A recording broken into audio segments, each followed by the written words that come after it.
पालये वाठारांतल्या आयडियल हायस्कुलान संत सोयरोबा नाथाची 308वी जयंती मनयली। संत सोयरोबा नाथाच्या जल्माच्या थळार ही कार्यावळ जाली। विद्यालयान वक्तृत्व सर्तीचें आयोजन केल्लें। भुरग्यांक इनामाय दिली। हे वेळार कीर्तनकार विष्णू शेडगांवकार आनी ताचे वांगडी हाजीर आशिल्ले। तांणी आंबियेचे अभंग भजनां म्हणली। संत सोयरोबा नाथाच्या विचारांचो प्रसार जावचो आनी सत्याच्या मार्गार चलपाक जाय असो उलोय कार्यावळीक मारलो।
आमकां तेणें तशें कांय दिवना।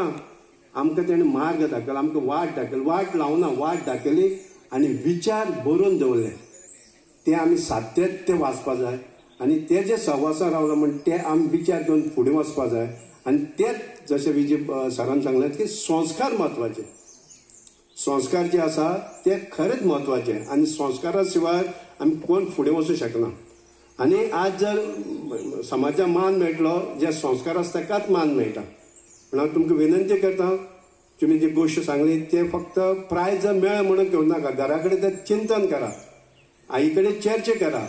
ह्या संतान आमकां अशे अशे विचार दिल्ले आनी त्या सहवासान दितकीर तुमचेर कसो विचार येता ते, तुमच्या तकलेच्यान कशे विचार येता ते कळटले।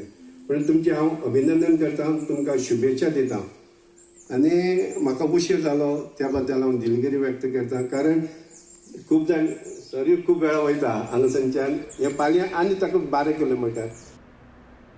गोमंतक तुमच्या खातीर आनिकूय खबरो घेवन येतले, पूण आतां हांव सांजवी तुमचो निरोप घेता। आनिकूय खबरां खातीर पळयत रावात गोमंतक टीव्ही।